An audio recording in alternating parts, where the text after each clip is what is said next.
Mais quelle grosse dinguerie. Le sélectionneur belge Marc Brice perçoit une prime de qualification en quart de finale des Lions indomptables à la CAN 2025. Donc, hormis le fait qu'il perçoit toujours son salaire de sélectionneur-entraîneur de cette équipe des Lions indomptables, parce que contractuellement, juridiquement, comme on peut le voir, il n'y a eu aucune absence, il n'y a eu aucune notification formelle de licenciement. Donc, bien évidemment, le lien contractuel entre les deux parties est toujours intact. C'est lui, sur le papier, Marc Brice, qui est toujours le sélectionneur-entraîneur de cette équipe des Lions indomptables. David Pagou, bien sûr, comme on a pu voir, comme a pu dire la déclaration de Samuel Eto'o, il n'a jamais nommé Marc Brice, vu qu'il n'a jamais considéré comme son sélectionneur-entraîneur. Du coup, Samuel Eto'o n'a pas licencié Marc Brice. De l'autre côté, il a nommé David Pagou parce que c'est le choix, bien sûr, de la FECAFOOT. Mais contractuellement, Marc Brice est toujours en lien avec cette équipe des Lions indomptables. Et tenez-vous tranquille, pour la qualification de cette équipe du Cameroun en quart de finale, Marc Brice a perçu 20 millions de francs CFA, soit environ 30 000 euros. Incroyable!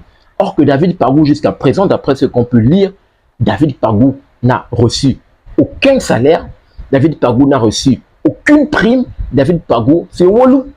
Incroyable. Actuellement, Marc Brice en a plein les poches. Il est tranquille chez lui, assis sur son canapé, en train de voir la victoire des Lions indomptables, qualification en quart de finale, et dans son compte en banque, il reçoit 20 millions de francs CFA. La dinguerie! 30 000 euros. Incroyable. Or que de l'autre côté, David Pagou qui s'est sacrifié. Oui, c'est pour l'amour de la patrie et tout le reste. Mais quand même, de l'autre côté, l'objet, c'est important. Rien, Walou, c'est compliqué.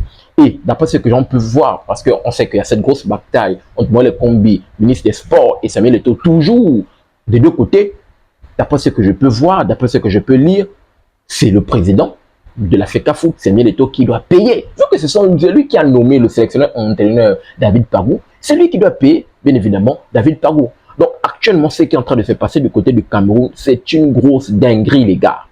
C'est une grosse dinguerie. Sur le papier, Marc Brice est toujours le sélectionneur-entraîneur de cette équipe. Juridiquement, comme on peut le voir, bien évidemment, il n'y a jamais eu une notification de licenciement, rien du tout.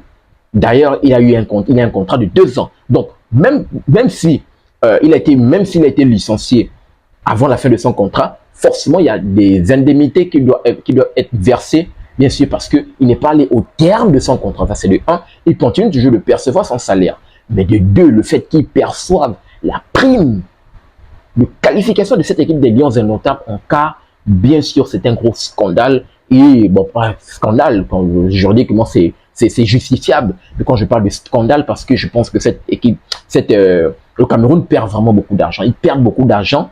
Et de l'autre côté, David Pagou qui a été incroyable pour le moment, c'est plus compliqué. Je pense que Samuel était en train de gratter la tête. Comment trouver de l'argent pour bien évidemment rémunérer David Pagou, parce qu'il faut le dire, David Pagou quand même a réalisé quelque chose d'exceptionnel avec cette équipe de Cameroun qui n'était pas attendue. Ils nous ont réalisé quand même un très bon parcours et je tenais à le saluer. Qu'est-ce que cela vous inspire? Donnez-moi votre retour dans les commentaires. J'ai hâte de vous lire.